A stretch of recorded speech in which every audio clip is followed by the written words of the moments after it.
इस वीडियो के अंदर हम लोग डिस्कस करने वाले हैं how to file the GSTR1 step by step. जी हाँ, तो देखिए 2024 के अंदर काफ़ी सारी चीज़ें चेंजेस आ चुकी है, कई सारी नई टेबल्स इंट्रोड्यूस हो चुकी है।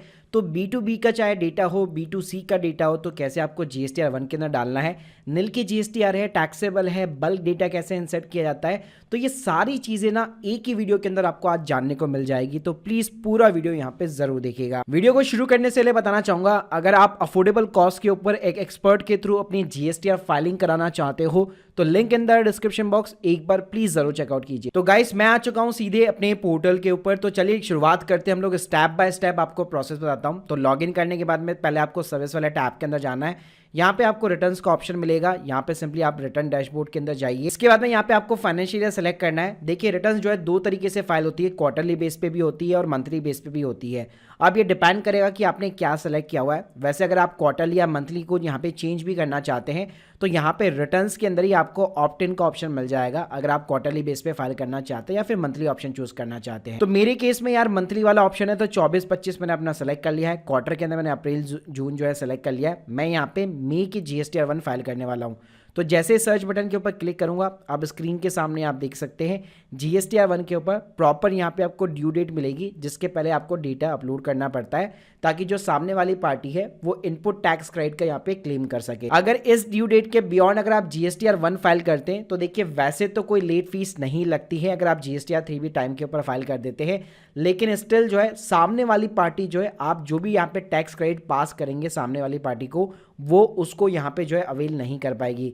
तो बेटर होगा कि हमेशा ड्यू डेट के पहले ही आपको GSTR1 फाइल करनी है। अब फाइल करने के भाई दो तरीके हैं, यहाँ पे आपको ऑनलाइन भी मिल जाएगा, ऑफलाइन भी मिल जाएगा। तो चलिए पहले ऑनलाइन के साथ शुरुआत करते हैं। तो जैसे यहाँ पे आप GSTR1 को ओपन करते हैं तो सबसे पहले टॉप के अंदर ही एक ऑप्शन देखने को मिल जाता है। तो देखिए अगर आपके नील की रिटर्न है, अगर आपने कोई भी सेल नहीं की है उस मंथ के अंदर, उस क्वार्टर के अंदर, तो यहाँ पे सिंपली फाइल नील GSTR1 के ऊपर आपको क्लिक करना है। तो आप देख सकते हैं सारे कॉलम्स यहाँ पे हाइड हो जाते हैं और सिंपली अपनी GSTR1 जो है एक OTP डाल के आप सबमिट करा सकते हैं। तो ये नील की GSTR जो है बहुत ही सिंपली तरीके से फाइल हो जाती है, बस ऊपर आपको ये ग्रीन चेक बॉक्स लगाना होता है और सिंपली अपनी आप सबमिट कर सकते हो। अगर आपको नील की GSTR फाइल नहीं करनी है तो यहाँ पे आपको कई सारी टेबल्स देखने को मिल जाएगी। अब इसमें जो मोस्ट पॉपुलर टेबल्स होती है, B2B इनवॉइस की टेबल्स होती है और B2C इनवॉइस की टेबल्स होती है। तो चलिए पहले हम लोग इन दोनों टेबल्स को समझ लेते हैं, बाकी टेबल्स के ऊपर बाद में डिस्कशन करेंगे। तो पहले स्टार्ट करते हैं हम लोग B2B के साथ में। तो भाई B2B का मतलब ये होता है कि आपका जो भी एंड कस्टमर है उसके पास में भी एक GST नंबर है और आपने उसको यहाँ पे टैक्स क्रेडिट यहाँ पे बेसिकली पास करना है। तो यहाँ पे आपको ऐड रिकॉर्ड के ऊपर क्लिक करना है। सबसे पहले यहाँ पे आपको जो सामने वाली पार्टी है उसका GST नंबर डालना है। GST नंबर जैसे आप इंसर्ट करेंगे तो आप देख सकते हैं रेसिपिएंट नेम के अंदर ऑटोमेटिकली उस फर्म का जो भी नाम होगा, जो भी ट्रेड नेम होगा, वो आपको देखने को मिल जाता है। अब यहाँ पे आपको सिंपली इनवॉइस नंबर, इनवॉइस की डेट हो गई, ये इंसर्ट करने हैं। इसके बाद में यहाँ पे आपको टोटल इनवॉइस वैल्यू डालनी है। ध्यान रखिएगा ये टैक्सेबल वैल्यू नहीं है, टोटल इनवॉइस वैल्यू है। तो आप अपना सिंपली इनवॉइस उठाइए और GST ऐड करने के बाद में जो अमाउंट आ रहा है वो आपको यहाँ पे ऐड करना है, यानी इस अमाउंट के अंदर GST इंक्लूड होना चाहिए। इसके बाद में नीचे अगर आप देखेंगे तो यहाँ पे जो है आपको प्लेस ऑफ सप्लाई मिल जाएगी। तो वो जिस भी स्टेट का है वैसे तो बाय डिफॉल्ट सेलेक्ट हो जाएगा, क्योंकि आप जैसे GST नंबर डालेंगे। इसके बाद में यहाँ पे जो है अगर आप चेंज भी करना चाहते तो चेंज भी कर सकते हैं। तो यहाँ पे आप देख सकते हैं सप्लाई टाइप में आपकी इंटर स्टेट आ चुकी है, यानी कि विद इन द स्टेट आप ये सप्लाई कर रहे हैं। नीचे अगर आप जाएंगे तो यहाँ पे ऑटोमेटिकली आपको CGST और SGST के कॉलम मिल जाएंगे। अगर ये इंटर स्टेट होता तो उस केस में यहाँ पे आपको IGST देखने को मिल जाता।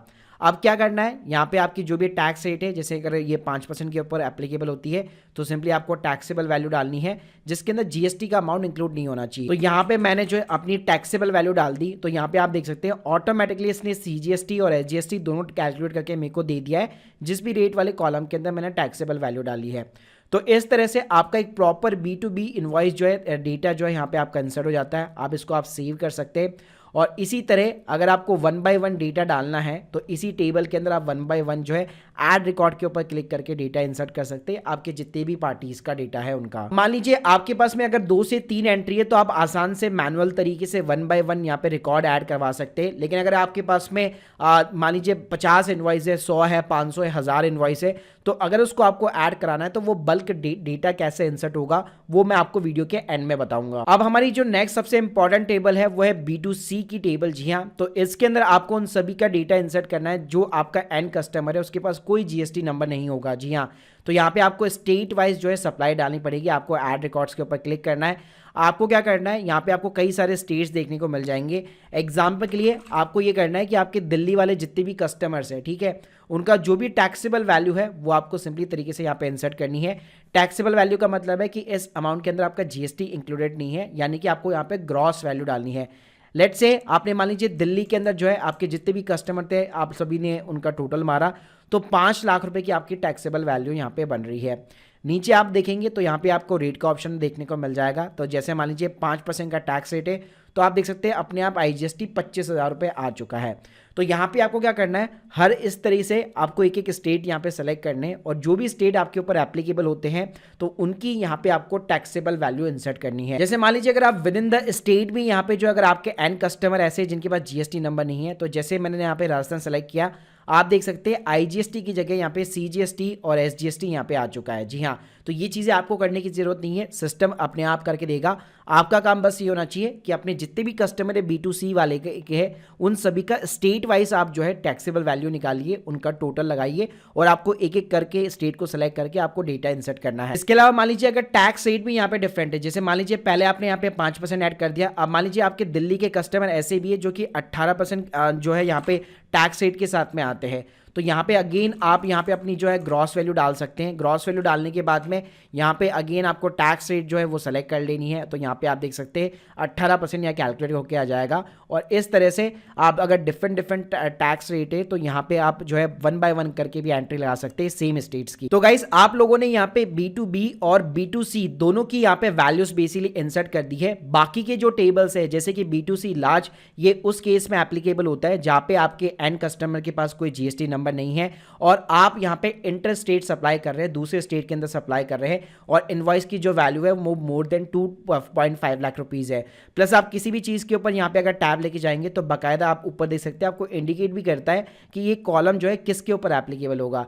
नेक्स्ट कॉलम जो है आपके सारे जो सप्लाई जो एक्सपोर्टेड होती है, जो एग्जेम्प्टेड होती है, उसके ऊपर यहाँ पे एप्लीकेबल होता है। इसके अलावा नीचे आपको डेबिट और क्रेडिट नोट वगैरह है तो वो आपको यहाँ पे देखने को मिल जाएंगे। एडवांस टैक्स लायबिलिटी है, अगर आपकी एडवांस में अगर आपको अमाउंट मिला है उसके ऊपर भी जीएसटी एप्लीकेबल होता है, उसके आपको कॉलम्स देखने को मिल जाएंगे।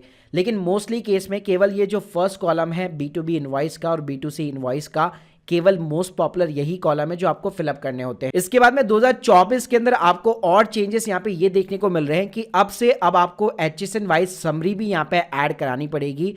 और यहाँ पे अगर आप ई-कॉमर्स सप्लायर है जैसे Amazon, फ्लिपकार्ट, मीशो के ऊपर अगर आप अपने प्रोडक्ट बेचते तो आपको इस टेबल को भी यहाँ पे फिलअप करना पड़ेगा। तो इस समरी से फिलअप करने से पहले आपको यहाँ पे B2B और B2C इनवॉइस दोनों का यहाँ पे जो है यहाँ पे डिटेल्स ऐड कर लेना है, क्योंकि उसी की समरी आपको इस वाले कॉलम के अंदर एंटर करनी है। तो जैसे एग्जाम्पल के लिए मान लीजिए मैं एक सर्विस प्रोवाइडर हूँ टेक्सटाइल के अंदर, और मुझे अपना जो है HSN कोड यहाँ पे पता है।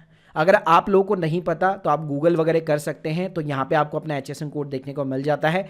तो यहाँ पे आप देख सकते हैं मैंने HSN कोड जैसे सेलेक्ट कर लिया है टेक्सटाइल मैन्युफैक्चरिंग सर्विसेज का। अब मेरे को यहाँ पे अपनी टोटल टैक्सेबल वैल्यू डालनी है। जी हाँ, जिसके अंदर मेरा B2B और B2C दोनों ही ऐड होगा, तो दोनों की जो भी टोटल टैक्सेबल वैल्यू है जिसके अंदर जीएसटी का अमाउंट इंक्लूड नहीं होना चाहिए, वो मेरे को यहाँ पे वैल्यू डालनी है। तो एग्जाम्पल के लिए जैसे हम लोगों ने केवल एक ही इनवॉइस डाला था B2B का, तो वही मेरी यहाँ पे टैक्सेबल वैल्यू आ चुकी है और टैक्स रेट मेरा 5% का है। तो उसी तरह मेरा यहाँ पे जो भी टैक्स रेट था वो मेरे को सिंपली यहाँ पे इंसर्ट करना है CGST और SGST के अंदर। ऐड करने के बाद में यहाँ पे सिंपली आपको जो है सेव करा लेना है और वापस आपको यहाँ पे बैक जाना है। तो यहाँ पे आप देखेंगे आपका यहाँ पे जितने भी इनवॉइसेस थे उन सभी का यहाँ पे HSN वाइज जो समरी है वो यहाँ पे ऐड हो चुका है। अब गाइस अगर आप अपने प्रोडक्ट फ्लिपकार्ट, मीशो इन पे बेचते हैं तो ये 14 वाला कॉलम भी आपके ऊपर एप्लीकेबल होता है, जहाँ पे अगर आपका जो TDCS वगैरह जो कटता है वो आपको यहाँ पे डालना पड़ता है। अब ये टेबल कैसे फिलअप होगी यार, उसके लिए मैं एक पूरा सेपरेट वीडियो बना दूंगा। ई-कॉमर्स के लिए यहाँ पे जीएसटी रिटर्न कैसे फाइल होती है, क्योंकि पूरा ही उनका अलग से ना प्रोसेस वगैरह होता है, तो मैं एक सेपरेट वीडियो बना दूंगा। अब बात करते हैं, हम लोगों ने सिर्फ यहाँ पे एक ही इनवॉइस ऐड कराया। अब मैंने जैसे आप लोगों को बताया कि अगर आपके पास में बल्क इनवॉइस है तो वो आप यहाँ पे कैसे अपलोड करा सकते हो। भाई उसके लिए क्या करना है, आपको जीएसटी की वेबसाइट के ऊपर यहाँ पे सिंपली आना पड़ेगा। यहाँ पे आपको जो है डाउनलोड सेक्शन में जाना है, ऑफलाइन रिटर्न वाले सेक्शन के अंदर।